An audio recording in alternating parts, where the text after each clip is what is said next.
Magandang tanghali po. Oras na para sa maiinit na balita.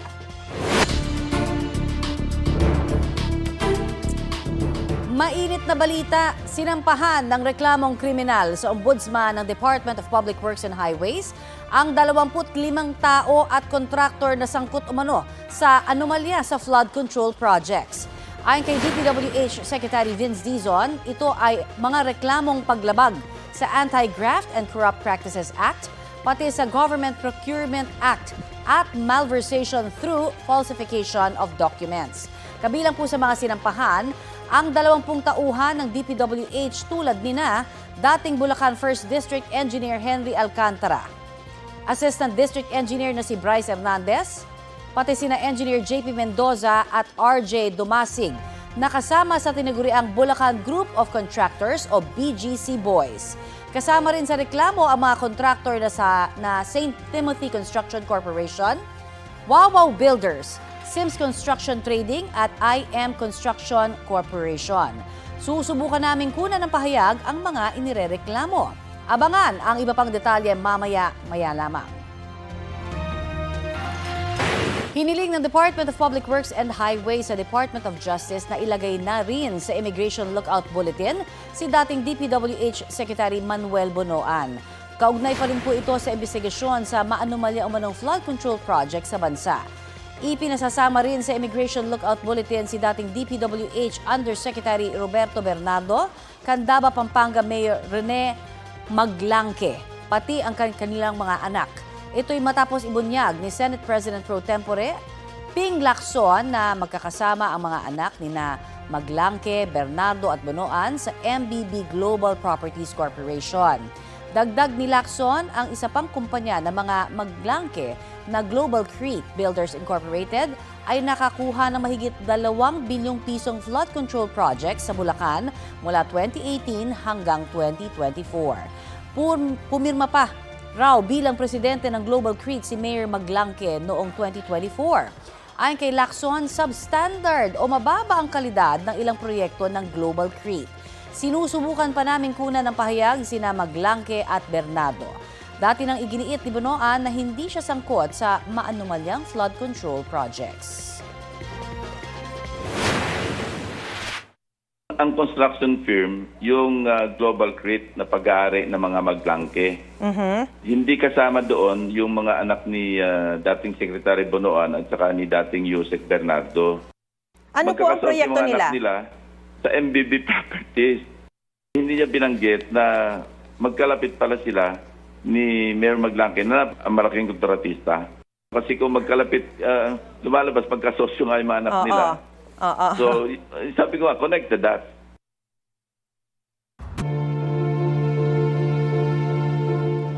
Inilipat na po sa Pasay City Jail si dating Bulacan 1st District Engineer Bryce Hernandez mula sa PNP Custodial Center. Kasunod po yan ang mosyon ng Senado na siyang nagpa-contempt kay Hernandez nitong Lunes. Pero bago napagkasunduan na ilipat siya sa piitan, naging mainit ang diskusyon ng ilang senador kaugnay dyan. Balitang hatid ni Jamie Santos. Maanghang ang salitang binitawan ni Senator Jinggoy Estrada sa kanyang privilege speech sa Senado. Mariin niyang pinabulaanan muli ang pagdawit sa kanya ni Engineer Bryce Hernandez sa isyu ng kickback sa flood control project sa pagdinig ng Kamara. I have been jailed. I have been vilified, crucified, and publicly humiliated.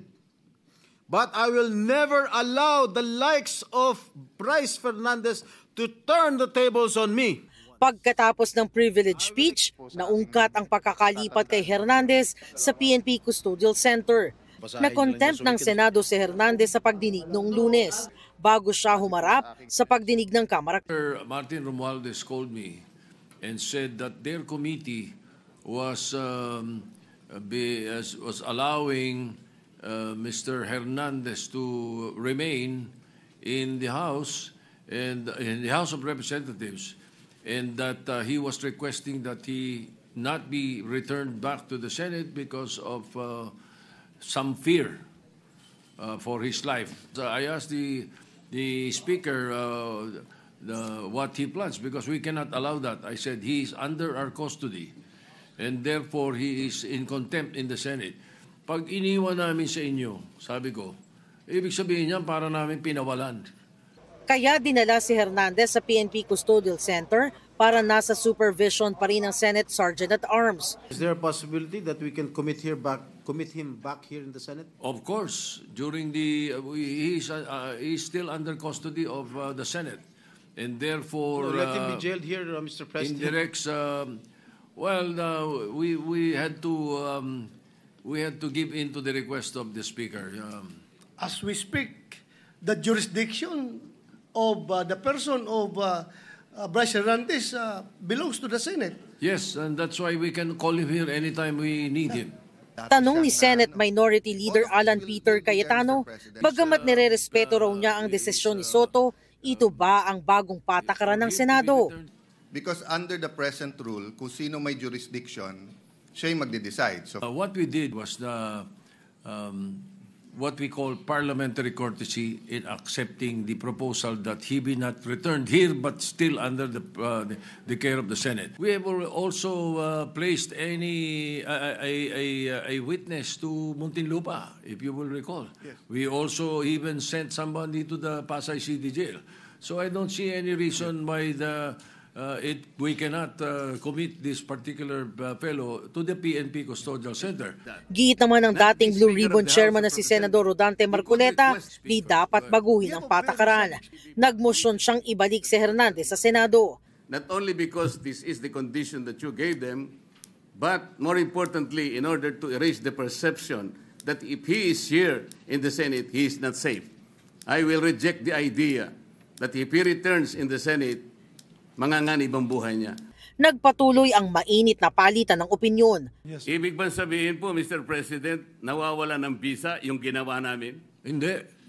Ganun po pala. He's still in legal custody. Dapat po, igagalang po kung ano yung aming iniwan. Yes, doon tayo magsisimula. Ang iniwan ninyo, cite in contempt. Hindi and po. legal Nasa custody legal of the custody Senate. na po ng, He was still ng House, under the legal custody of the Senate. Mr. President, may I ask for immediate suspension? Session suspended.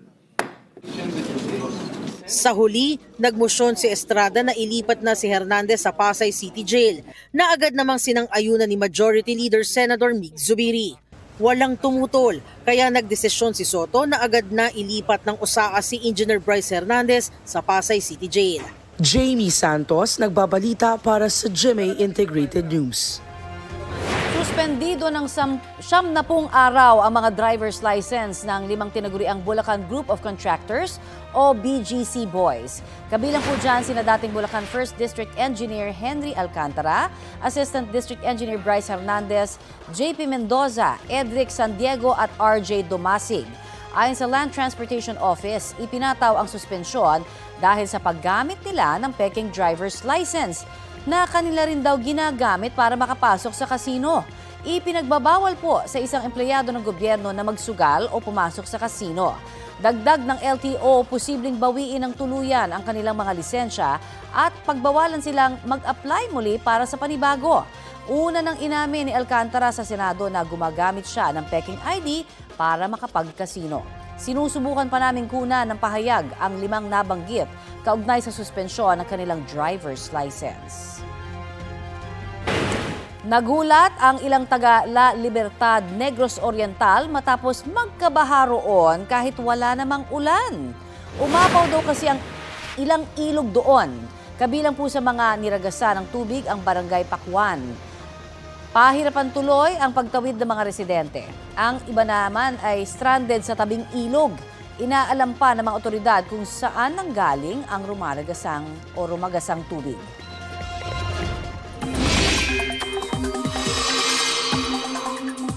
Nawala na o nag-dissipate ang binabantayang low-pressure area sa Bicol, Quezon area. Ayon sa Pag-asa, easterlies at mga local thunderstorm ang mararanasan sa bansa ngayong araw.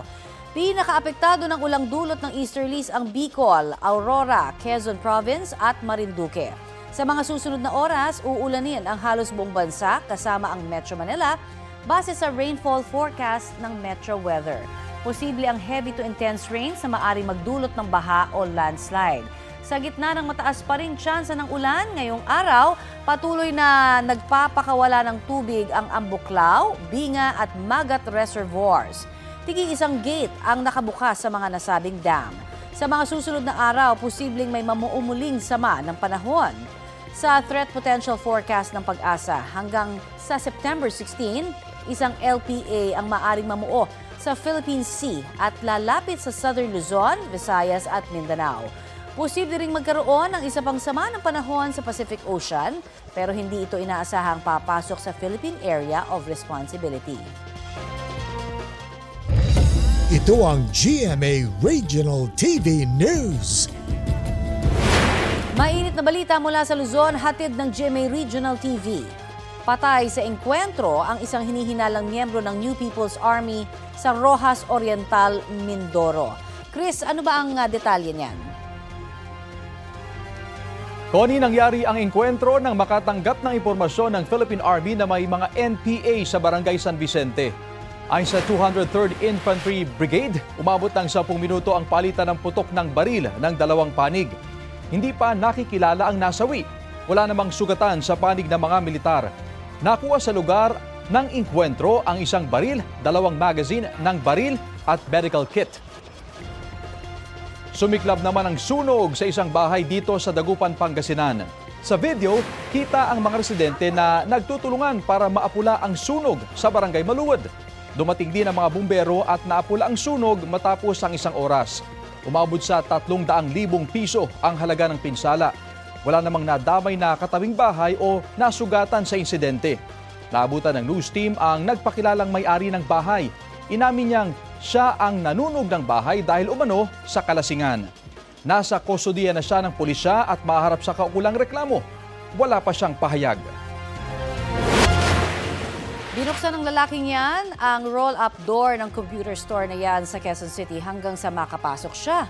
Pagpasok, dumiretso po siya sa isang bahagi at binuksan ang flashlight ng kanyang cellphone. Hindi na nakunan ang sunod na nangyari dahil pinutol umano ng lalaki ang wire ng CCTV. Natangay po niya ang mahigit kalahating milyong pisong halaga ng computer parts at mahigit 370,000 pesos na cash. Base sa investigasyon, dating empleyado sa computer shop ang lalaki at kare-resign lamang. Natukoy siya ng pulisya dahil sa kanyang picture sa social media na suot ang parehong sombrero na nakita sa CCTV.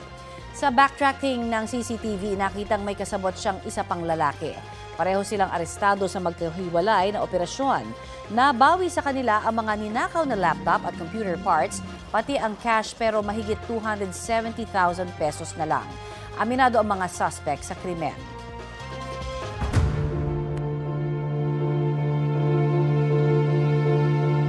Update naman po tayo sa paghain ng DPWH sa Office of the Ombudsman ng criminal charges laban sa ilang opisyal at contractor sa flood control projects. Kausapin po natin mismo ang kalihim ng DPWH, si DPWH Secretary Vince Dizon. Magandang tanghali at welcome po sa Balitang Hali.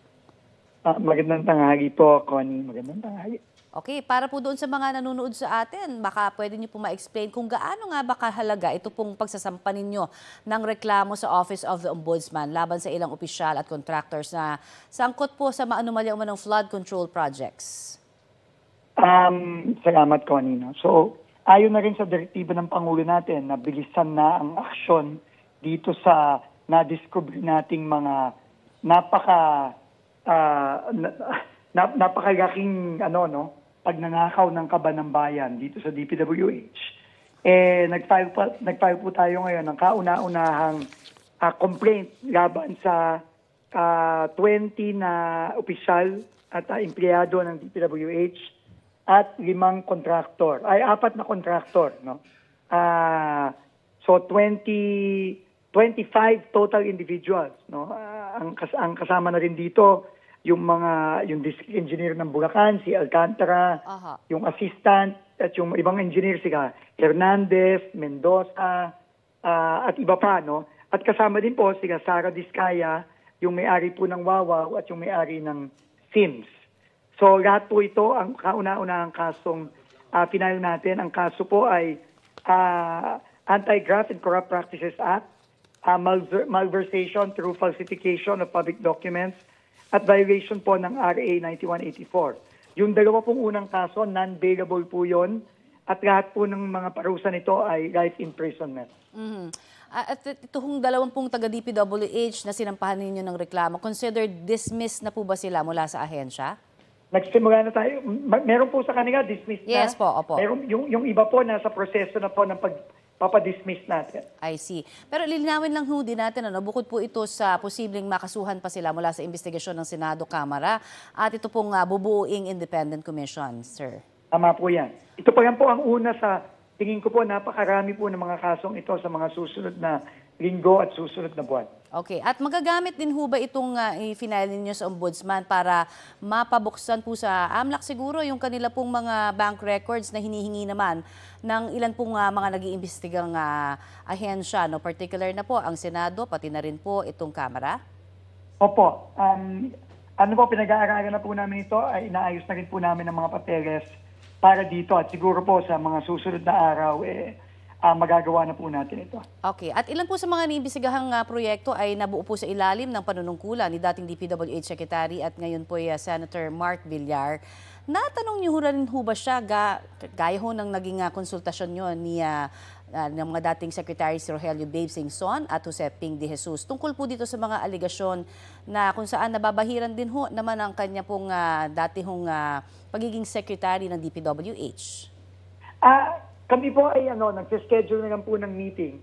Pero kagaya ng paulit-ulit ko pong sinasabi, kailangan po lahat ng mga dating humawak sa posisyon na ito o umupo sa upuan na inuupuan ko ngayon, kailangan makausap ko po. Importante po yun kasi medyo overwhelming po itong hinaharap natin dito at kailangan natin ng mga input ng lahat ng dumaan dito sa DPWH. At may mga nabanggit din ho ng mga pangalan ng kongresista, mga senador na nadadawit po dito sa mga anomalyang flood control projects. Any thoughts about that, Lord, sir? Yan po, hindi po ako makaka-comment dyan. No? Dahil ang aking authority lang po ay talagang tignan itong DPWH at yung mga kakontrata ng DPWH ng mga private contractor. At yun po talaga, yun ang pinagtutuunan natin ng pansin. Okay, itong pinalabas naman ninyong lookout bulletin order na hiniling niyo po sa DOJ laban sa ilang opisyal at iba pang personalidad na sangkot dito sa maanumalyang flood control projects. Ibig sabihin din ho ba pwede pa rin silang makalabas ng bansa dahil lookout bulletin lamang ito? Lookout pa rin naman po ito. No? Wala pang kaso. Para lang po malaman natin. Pero habang wala pa pong pinafile sa korte, wala pa pong whole departure order yan. So, may proseso naman po tayo. Ang importante po dito, nakikita po ng ating mga kababayan na seryoso po talaga ang ating Pangulo. Sinimulan po ng ating Pangulo ito nung sa kanyang SONA. Tinuloy-tuloy po niya ang kanyang mga inspeksyon. At ang sabi po na huli niya sa akin is, tama na po ang salita, ang proseso ay kailangan umaksyon na po tayo. At yun po ang ginawa na natin ngayon. Kasama rin po sa ILBO, itong si dating DPWH Secretary Bonoan. Pa-explain siguro ano hong nag-udyok sa inyo para ho ipasama na siya. Ito ho ba yung mga recent development? Opo, para po maging consistent tayo. Lahat po ng ma-mention, lalo na sa Senado, sa Kongreso, na either current o dating kasama sa DPWH o kakontrata ng DPWH, kailangan po hingan po natin ng lookout order sa DOJ para po tayo consistent. No, ito naman po ay tuloy-tuloy natin ginagawa. At patas sa lahat, Opo. Kaugnay po dun sa budget ng DPWH, nasa ang bahagi na po ba kayo ng ginagawa ninyong budget review? At kailan mo yung... Ongoing po ito. At humingi po tayo ng extension ng 2 araw lang ngayong weekend. At tuloy-tuloy po tayo, pero kampante po tayo na isusumiti po natin ito sa darating na Lunes. Okay, dahil nga po dito sa mga nangyayaring sinasabing bad apples sa inyo pong ahensya, marami hong nadadamay na iba rin na mga matitino dyan ho sa inyong tanggapan. Kamusta po? Paano nyo ho binuboost ang kanilang moral? Lalo na sila ho ay sabi nga nahaharas, no? Kaya hindi na daw pinapayagan magsuot ang kanilang official uniform. Opo, alam niyo po, nakakaawa po talaga ang karamihang mga empleyado ng DPWH na alam naman natin, hindi naman po sangkot dito, sila po matino, honest, masipag, pero dahil po dito, libo-libo po ang empleyado ng DPWH. Pero dahil dito sa mga iilang mga masasamang taong ito, nadadamay po lahat. Kaya po, ako po isa ng nananawagan po sa ating mga kababayan, huwag naman po tayong humusga. Hindi po porket naka-DPWH uniform, masamang tao yan. Huwag naman po tayong mabilis ng humusga. Kawawa naman po sila. At kayo po, Sec Vince, no, simula ho nang kayo ho ay naging kapalit nga po dito bilang secretary ng DPWH. How are you holding up? Kamusta? Nakakatulog pa ho ba kayo? Kamusta ho ang pressure? Trying our best po. Trying our best. Medyo overwhelming lang po, kagaya ng sinabi ko nung nakaraan. Medyo mabigat po talaga. No? Never po ako naka-experience ng ganito. Pero trying our best po. Alright. Marami pong salamat, sir, at good luck in everything. Marami pong salamat. God bless po. God bless. Yan po naman si Public Works and Highway Secretary Vince Dizon. Samantala, handa raw ang mag-asawang Pacifico at Sara Diskaya na pangalanan ang iba pang sangkot sa mga maanumalya umanong flood control project. Ayon sa kanilang abogado, ang paglobo ng kita ng kanilang mga negosyo inusisa sa pagdinig ng Kamara. Balitang hatid ni Mariz Umali.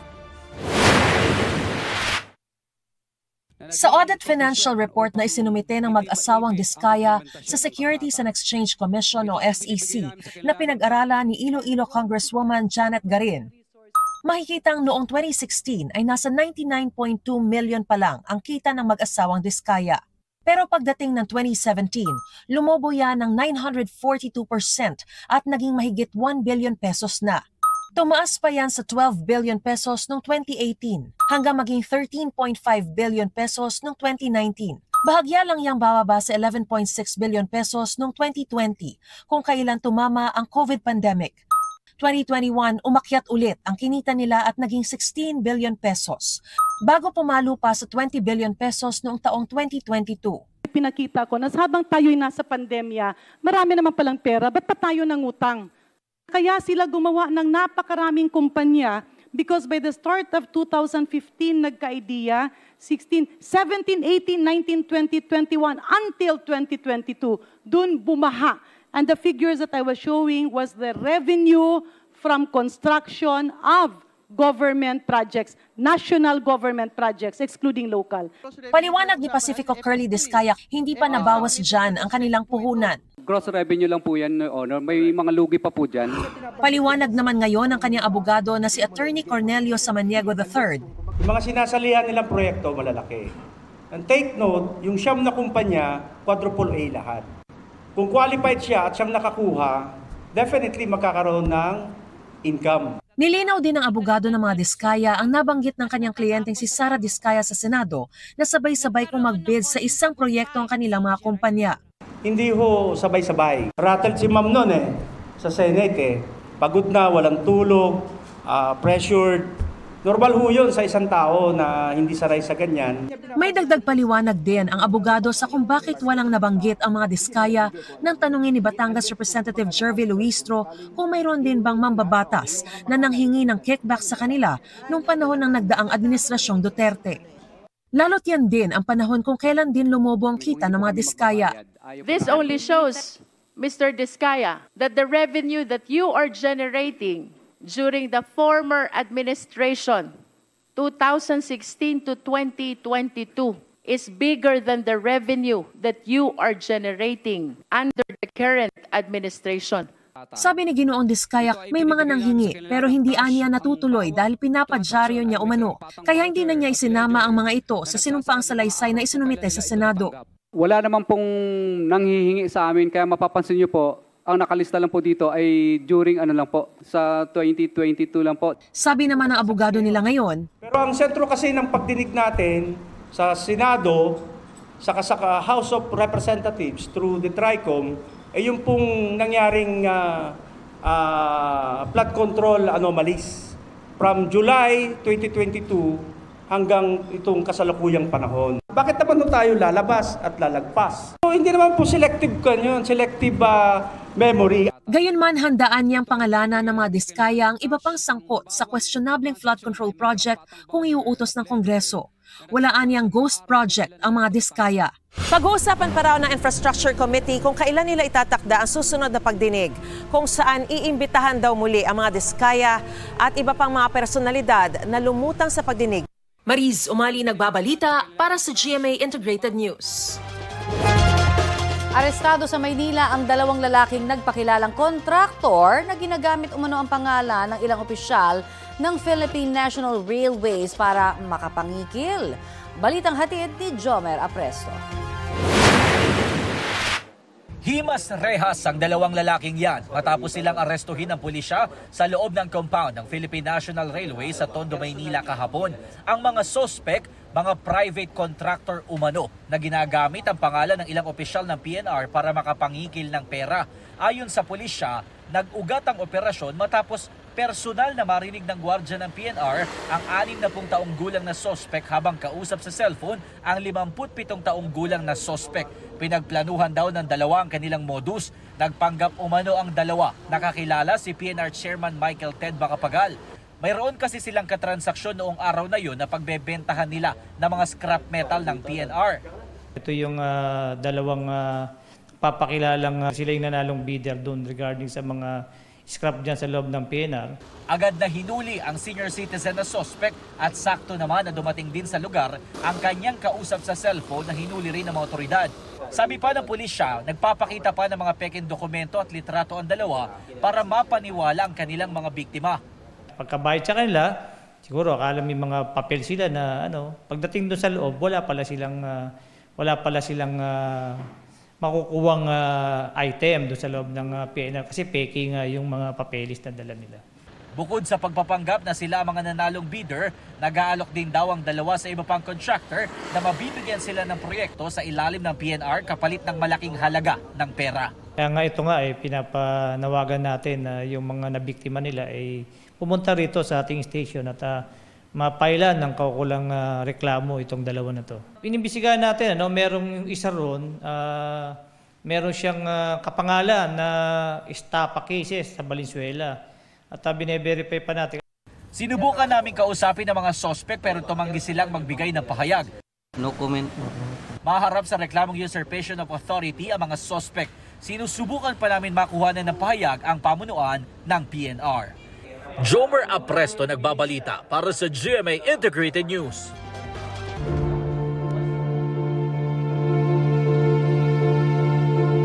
Update tayo sa pagsasampa ng mga reklamong kriminal sa Ombudsman ng DPWH laban sa mga sangkot sa maanumalya umanong flood control projects. May ulat on the spot si Joseph Morong. Joseph?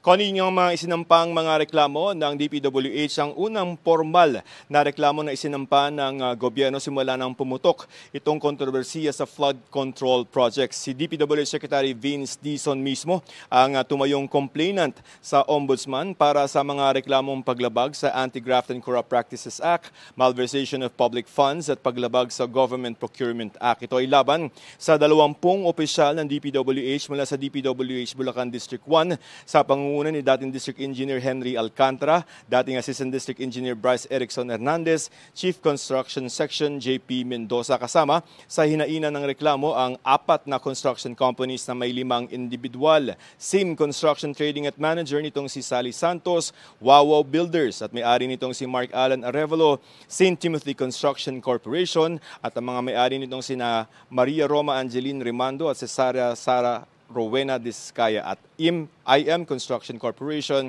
at may-ari nitong si Robert Imperio at iba pang mga John at Jane Does. Ayon kay Dizon, non-bailable ang mga reklamo at habang buhay na pagkakabilanggo ang parusa dito. Paliwanag ni Dizon, anti-graft ang sinampa nila dahil tumawid ang mga halaga ng kontrata sa 8 million pesos na itinakda ng batas. Sumaabot sa multibilyong piso ang halaga ng mga manumalyang kontrata pero hindi plunder ang isinampa dahil mas mabilis daw at mas malakas ang kaso kung anti-graft ang isasampa base sa legal advice ng mga legal luminaries na nakausap ng DPWH. Proseso naman tayo, Connie. So ngayon na may isinampa na reklamo, yung Ombudsman magsasagawa ng preliminary investigation at oras na makitaan nilang ng ebidensya, sila ang magsasampa ng kaso sa Sandigan Bayan kung saan lilitisin yun doon. Yun namang independent commission, kapag naitatag na ito, ayon kay Dizon, ay magiging fact-finding commission ito na siya rin magre-rekomenda ng mga reklamo sa Ombudsman. Nanawagan naman si Dizon Dizon ang pagkalma sa publiko dahil may sinasampang mga reklamo naman na daw ang gobyerno, pero naiintindihan daw niya at ng Pangulo ang galit ng publiko at pinapayagan na rin ng DPWH sa pamamagitan ng isang memorandum na munang mag-uniform ng DPWH yung mga employees nito dahil sa natatanggap nilang mga harassment. Connie. Maraming salamat, Joseph Morong. Thursday latest, mga mare at pare, pumirma ng Memorandum of Agreement ang Sparkle GMA Artist Center at Thames International. Present sa event si GMA Network Senior Vice President Attorney Annette Gozon Valdez at Sparkle First Vice President Joy Marcelo. Pumirma rin si Thames International President and Co-Founder Jaime Noel Santos at Academic Director John Luis Lagdameo. Dahil sa partnership, magiging star students ang ilang Sparkle artists gaya ni Sanggang Dikit for Real star Zonia Mejia, Kim Sontan, Mark Oliveros, Mad Ramos at Akira Kurata, pati na sina Nathan Tan, Winston Stoke, Ralph Miyako, David Bonagan at Alethea Ambrosio na nag-host ng event. Very excited naman ang ating young talents na looking forward ng simulan ang kanilang college journey. This is an invaluable opportunity that Thames has given you. And education is really priceless.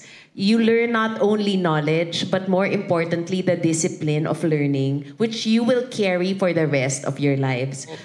We believe in the holistic development. This partnership is all about that. And the other thing is our advocacy are working students, right? Responsible students who are helping their families, but at the same time, also still want to continue their education. Ito ang GMA Regional TV News. May init na balita sa Visayas at Mindanao, hatid ng GMA Regional TV. Hulikam ang pang-hold up sa isang tindahan sa General Santos City. Sara, magkano ang natangay ng mga hold-upper? Connie, natangay ng hold-upper ang kahadeyerong laman ang kita ng burger shop sa Barangay San Isidro. Sa CCTV, makikita na naka-duty nitong Lunes ang dalawang babaeng empleyado ng tindahan. Lumapit ang isang lalaking nakatakip ang mukha at may tinatakpan din ng panyo sa kamay. Pinilit niya ang mga tindera na ibigay ang kinita ng burger shop. Sa takot, tumalima ang isa at iniabot ang kahadeyero na may lamang aabot daw sa 10,000 piso. May person of interest na raw ang pulisya. Kabilang sa inaalam nila kung totoong armas ang dala ng hold-upper. Makikipagtulungan daw ang may-ari ng burger shop sa investigasyon. Kinukuha pa ang kanyang pahayag.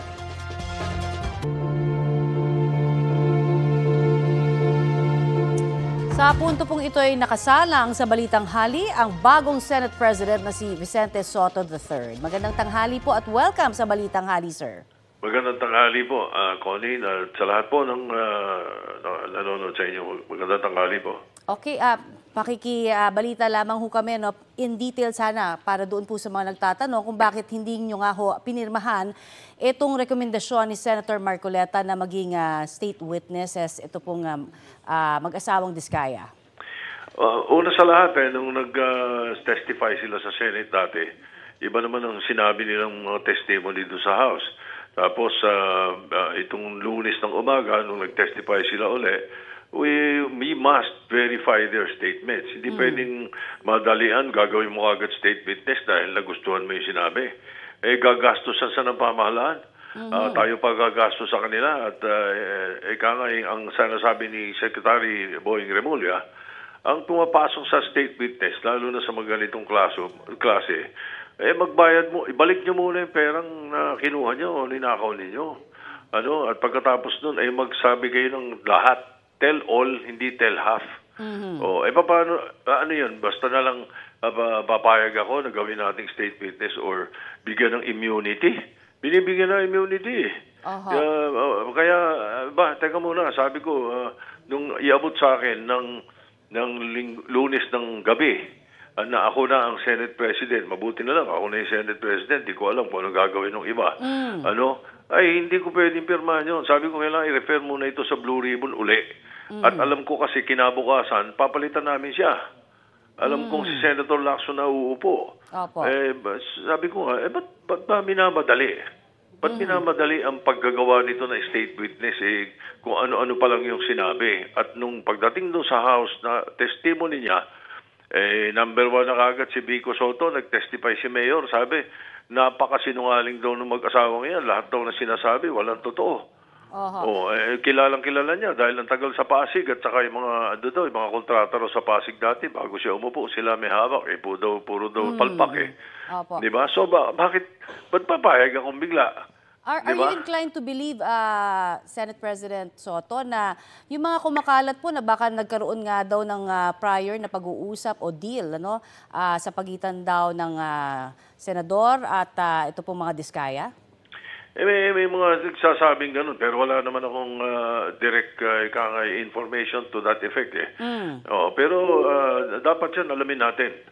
Alamin natin muna. Tsaka, basta hindi ako makapapayag. I'm sure, tinawagan ko si Secretary Boying Remulla. Siya nagsabi sa akin mismo. Sabi niya, hindi ako papayag Sabi niya, huwag kang papayag. Sabi rin niya sa akin. Hindi ako pumapayag, kaya ako nagsasabi sa iyo. Sabi ko, dahil para malaman mo na ganun ang sitwasyon. At sinabi, siya mismo nagsabi, hindi pwede. Yung mga ganyang klase, ibang klase yan, kailangan niya, balik mo na nila lahat. Sabi ko, mga magkano kaya ibabalik? Sabi ko, kung sakasakali, saka magte-testify ng tama. Sabi niya, hindi, meron dapat diyang forensic accountant ng NBI para to determine the amount allegedly obtained by the Discayas. Yung sinasabi ng Discayas sa Senate, 2016 daw sila nag-umpisa pa lang sa DPWH sa gobyerno. Pero ang tagal na nila sa Pasig. At nung nasa House naman, ang sinabi nila, ay sila daw panahon pa ni Gloria Macapagal at saka ni Noynoy, meron na. Pagkatapos daw kay Marcos, tinalunan nila yung 2016 to 2022 sa kwento.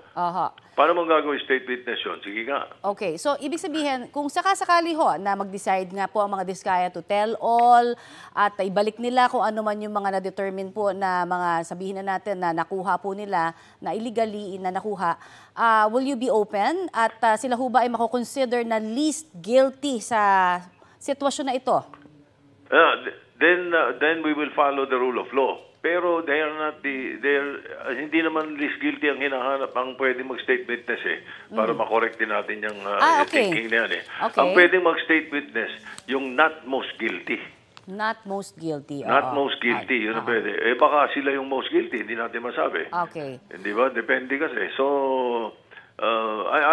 pero pagdating sa party na yan, that's not left for me. It will be the Department of Justice to determine. Okay. Isa pa mga mainit na pinagdidiskusyonan ninyo kahapon dyan sa Senado, yung paglipat po kay DPWH Assistant Engineer Bryce Hernandez sa Pasay City Jail. Bakit nga ba sinasabi ng abogado niya na parang nadihado daw ang kanyang kliyente dahil yun nga parang yung may mga naakusahan ng mga senador, baka hindi kaya ito'y paghihiganti na daw, kung bakit ipinalipat pa siya sa Pasay City Jail? Hindi, kasi ang ipinipilit nila Senator Marcoleta at ng mga kasama niya sa minority, sina Senator Bato, ipinipilit nila, ibalik daw sa Senado. Sabi ko, hindi nga, meron nga request ng HOR. Hindi naman si Martin lang yung may request nun, yung emissary lang si Senator De La Rosa, Congressman Martin Romualdez. So, sabi ko, meron tinatawag na parliamentary courtesy. Meron din kaming hihiramin sa kanilang na-contempt si Mendoza So, wala namang illegal doon kung siya ay ilalagay mo sa isang malapit sa Senado na off-site kung tawagin. Ang pinakamadali lang kasi nung gabi na yan was the PNP custodial. So, kine-question nila, gusto nila ibalik. Sabi ko nga, ang totoo niyan, pag ibinalik natin dito, mas ano pa nga yun mas maginhawa. Kasi daw, bakit daw dinala doon? Baka daw maginhawa. Parang gusto nila mahirapan. Sabi ko, maginhawa dito sa atin may aircon. May aircon, may TV, may maganda ang toilet, maayos ang toilet. Doon sa pinaglagyan sa PNP custodial, bulok yung toilet Tapos jail walang aircon Okay. Hindi ko maintindihan ako tingin ko nagsasour graping na lang parang gustong humanap ng mali. Ang problema, walang nagsasabing mali yung ginawa ko. Sapagkat he's still under the custody the Senate will never lose jurisdiction over a contemnor simply because nilipat namin or dinitain sa isang place. Kaya nga pinayagan namin mahiramin para mag-testify eh. Sabing gano'n, sabi ko nga, bakit malay mo tayo mangailangan. Sagot mo naman sa akin bakit naman tayo mangailangan doon? Alam mo, salita ng mayabang yung gano'n. Dapat hindi gano'n. Dapat humble tayo. Kasi anong gusto nila mangyari? First day at work ko, gusto nila I would walk on the wrong foot. Gusto nila I start with the wrong foot. Awayin ko kagad yung House of Representatives. Ano yung ba gusto nila? Tapos pakawalan ko kagad yung mga diskaya. Yan ang gusto nila. Hindi pwede yun. Antigo na ako rito. Dito ako tinubuo ng tahid 1992 pa. Alam ko yung mga manyobrang yan. Okay. So Senator, despite ito pong mga nakukwento ninyong medyo may tensyon sa minorya and of course majority, masasabi ho ba natin na buong-buo pa rin ang Senado pagdating po sa pag-iimbestiga nito pong mga anumalyang ito? Oo. The Senate naman always it always acts in the essence of democracy. It's embedded in the rule of the majority. So, ganun talaga. Ang Senado matibay dyan. At saka yung namang member ng Blue Ribbon, 17 yun Halos lahat kami member. May mga ex-officio pa. Okay naman. Ang importante, isa sa mga dahilan kung bakit nga nagkaroon ng leadership change kagad at magandang nangyari Lunes. Dahil kung hindi natin alam kung ano nangyari sa mga diskaya ng gabi. Di ba? Ng Lunes ng gabi kung hindi na ako Senate President. Kung hindi ako naging Senate President at kinabukasan si Senator Lacson ng Blue Ribbon. Hindi natin alam ano nangyari. Reaksyon nyo ho, dahil nadadawit din po ang mga kapwa-senador ninyo na sina Senator Jinggoy Estrada at Senator Joel Villanueva dito sa flood control projects. Sila po yung napangalanan itong si dating Assistant District Engineer Bryce Hernandez. Paano ho ang magiging takbo ng investigasyon kung kasama rin ho yung dalawang senador? Paano ba mas maganda nga yun, mag-confrontation sila. Basta itong si Mr. Hernandez, maglabas siya ng resibo, maglabas siya ng ebidensya, maglabas siya ng mga kung may mga messages sila, o sulat o text, ganyan, maglabas siya. Imbis na magbibintang lang. At ito namang mga kasama namin ay may pagkakataon para siya ay i-confront at pwede rin magbigay ng kanilang mga ebidensya. Maganda nga yun maagang magka-confront na yun I'm sure sa Webes, sa Thursday, hindi iimbitahin ni Senator Lacson lahat Mag-iimbita lang siya muna isang set muna ng mga contractors. Kasi nangyayari pareho nung mga nakaraang hearing parang palengke. Di ba? Opo. Oo. Sige po. Kami ho'y magpapasalamat na sa inyo pong oras na ibinahagi sa amin dito sa Balitang Hali, sir. Thank you very much. Thank you, Connie. It's my pleasure. Thank you. Salamat po. Senate President Vicente Soto III. Nagkilos protesta sa EDSA Shrine ng ilang para sa agarang pagtaguyod ng Independent Commission na bubusisi sa flood control projects. May ulat on the spot si Oscar Oida. Oscar? Yes, Connie, pasado 9 nga ng umaga na magtipon-tipon dito sa kinaroroonan natin sa may EDSA Shrine. Ang iba't ibang grupo tulad ng Tindig Pilipinas, Nagkaisa Labor Coalition, Kalipunan ng Kilusang Masa, Siklab o Simbahan, Komunidad Laban sa Katiwalian at iba pang pro-democracy groups. Dito nga sa sinabi ko sa may National Shrine of Mary o kilalang EDSA Shrine. Sinimulan nila aktibidad sa pamamagitan ng misa na sinundan ng kilos protesta sa may harapan ng EDSA Shrine. Layo ng kanilang pagkilos na hilingin ang agarang pagtaguyod ng isang independent commission upang busisiin ang mga isyu ng korupsyon, lalo na ang umano'y katiwalian sa flood control projects. Kasama rin sa kanilang panawagan ang paglabas ng SALN o Statement of Assets, Liabilities and Net Worth ng mga halal na opisyal ng bayan, partikular ang mga nasasangkot sa mga nasabing iskandalo upang may pakita ang buong pananagutan sa taong bayan. Dumalo sa pagtitipon ng ilang personalidad, kagaya ni Kiko Aquino D, convener ng Tindig Pilipinas, Kayla Meneses ng Akbayan Youth at mga kinatawan ng iba't ibang grupo. Giit ng mga grupo na hindi sila tatahimik hanggat walang linaw at pananagutan sa mga umunoy kasalanan ng mga nasa kapangyarihan. Sa mga sandaling ito, Connie, bagamat nagkaroon nga ng kilos protesta dito sa Mayo Ortigas, ay hindi naman ito masyado naka-apekto sa trapiko dahil nanatili sila dito sa premise ng EDSA Shrine. Connie? Maraming salamat, Oscar Oida. Naungkat sa budget hearing sa Kamara ang umano'y conflict of interest ng isa sa mga commissioner ng Commission on Audit na may asawang contractor umano ng mga proyekto sa gobyerno. May ulat on the spot si Tina Panganiban Perez. Tina? Kung nanawagan ng ACT Teachers Party List kay Commission on Audit Commissioner Mario Lipana na magbitiw sa pwesto dahil sa posibleng conflict of interest. Sa budget hearing ng COA sa Kamara, sinabi ni ACT Teachers Representative Antonio Tino na malinaw na may paglabag sa konstitusyon si Lipana dahil may financial interest ito sa negosyo ng asawa niya na contractor. Maging si Kamanggagawa Party List Representative Eli San Fernando, kinwestiyon din ang posibleng conflict of interest ni Lipana dahil bahagi ito ng komisyong nagsasagawa ng audit sa mga proyekto ng gobyerno habang ang misis nito ay may mga proyekto sa gobyerno. Ayon kina San Fernando at Tino, napagdududahan ang integridad ng COA dahil dito. Ayon sa COA, mahigit 326 million pesos na ang naibayad sa mga proyekto ng misis ni Lipana. Ayon kay COA Chair Camalina Cordoba, sa personal niyang pananaw, may conflict of interest at posibleng paglabag sa konstitusyon si Lipana. Pero idiniin ni Cordoba na wala siyang kapangyarihang disiplinahin ang kanyang mga opisyal dahil ang COA ay isang komisyong itinalaga ng konstitusyon at sila ay impeachable officials. Ang desisyong magbitiw rin sa pwesto ay kay Lipana lamang anya. Wala si Lipana sa budget hearing ngayon dahil ayon kay Cordoba, ito ay naka-medical leave sa Singapore. Naungkat din ang ilang umano'y maanumalyang flood control project sa Bulacan na iniimbestigahan na ng Kongreso. Ayon kay Cordoba, may fraud audit report na laban sa 2 proyekto ng St. Timothy Construction, 2 proyekto ng Wawaw Builders at 1 proyekto ng Sims Construction Trading. Naisumite na rin daw nila ang mga fraud audit report sa Office of the Ombudsman itong Lunes. Kapag nagsimula na raw ang investigasyon ng Independent Commission, ay pwede rin daw nilang ibigay roon ang mga ulat. Connie? Maraming salamat, Tina Panganiban Perez.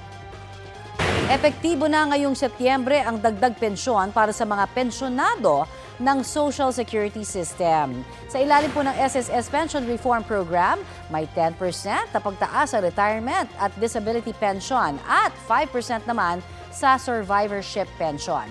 Mahahati sa 3 tranche ang dagdag pensyon na ipatutupad tuwing Setyembre mula 2025 hanggang 2027. Ayon kay Pangulong Bongbong Marcos, nasa 93 billion pesos ang pondong inilaan sa programa.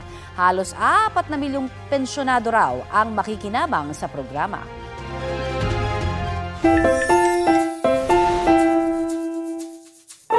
Yan, sa mga may pusa, meow, Raya. May talent din ba sa pagtangay ang inyong mga alaga? Yung tipong, di ba, malingat lang sandali. Naku, mawawala na ang binabantayan. May solusyon daw sa ganyan ng isang couple. Ay! Ay! Online bantay pusa ang eksena. Magluluto ng ulam si Jason at umalis noon saglit para kumuha ng mantika. Kaya ang mga ipipritong isda, pinabantayan muna sa ka-video call na si girlfriend na si Rudelyn. Ayun o, may puss snatcher. Sa bahay ni na Jason, ang alagang si Beauty. Naghintay lang ng tamang moment para umiscore ng isda. Buti na lang for the bawal si Rudelyn na para bang tago sa screen ang pananaway sa pusa. Ang cutie huli cam moment, 2.2 million na ang views. Kaya, trending! Huli ka pusa. Ayan na nga. Ito po ang Balitang Hali at bahagi kami ng mas malaking misyon. Ako po si Connie Sison. Kasama nyo rin po ako, Aubrey Carampel. Para sa mas malawak na paglilingkod sa bayan. Mula po sa GMA Integrated News, ang News Authority ng Filipino.